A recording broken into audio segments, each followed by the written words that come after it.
ঈদুল আজহাকে কেন্দ্র করে রাজাবাবুকে হাটে তোলার জন্য স্বামী স্ত্রী মিলে প্রস্তুত করছেন। রাজকীয় চেহারার রাজাবাবু এখন এলাকার পরিচিত মুখ।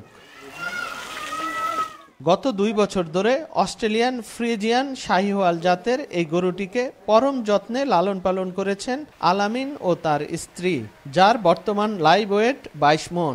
70,000 টাকা দিয়ে একটি গরু কিনে খামার শুরু করেন তিনি। বর্তমানে তার খামারে প্রায় অর্ধ কোটি টাকার গরু আছে। আমি বলা মুদির দোকানে চাকরি করতাম, তারপরে দেখতাম যে খামারিরা মাল নেয়, পরে জিজ্ঞাইতাম যে কি করবেন মাল দিয়া, যে আমাদের খামার আছে, খামারের গরুরে খাওয়াই খামারি। আর আমি তাদের থেকে একটা বাচ্চা কিনছি, বাচ্চা কিনে আজকে লালন পালন করেছি। আজকে 10-12 বছর বাচ্চা লালন পালন করে আজকে আমার খামারে 25টা গরু। আমরা অনেক শখ করে এটা আমরা রাখছি, রাজাবাবু অনেক শখ করেই পালতেছি যে এটা বেশ আরও বড় করবো ইনশাল্লাহ। আশা ছিল যে আরও বড় করে এখন আমাকে সেই সচেতনটা নেই। রাজাবাবু অনেক কষ্ট করে পাইলে এত বড় করছি, সুন্দর করছি, সুন্দর মতন এটারে বিক্রি দেওয়া যখন কেউ কিনতাই অনেক কষ্ট লাগে। এখন রাজাবাবুর পিছনে আমার 500 টাকা দৈনিক খরচা হয়। এখন এইটা যা মূলায় তাই আমাকে চালান পোষে না।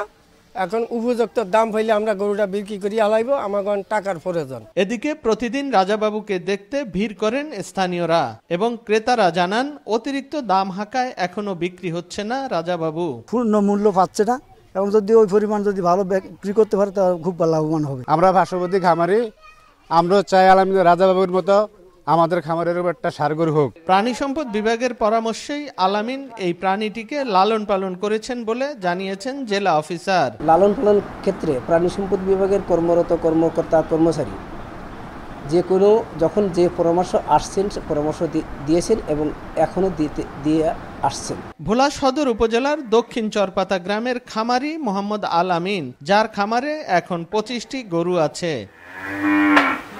নাসির উদ্দিন লিটন, সময় সংবাদ, ভোলা।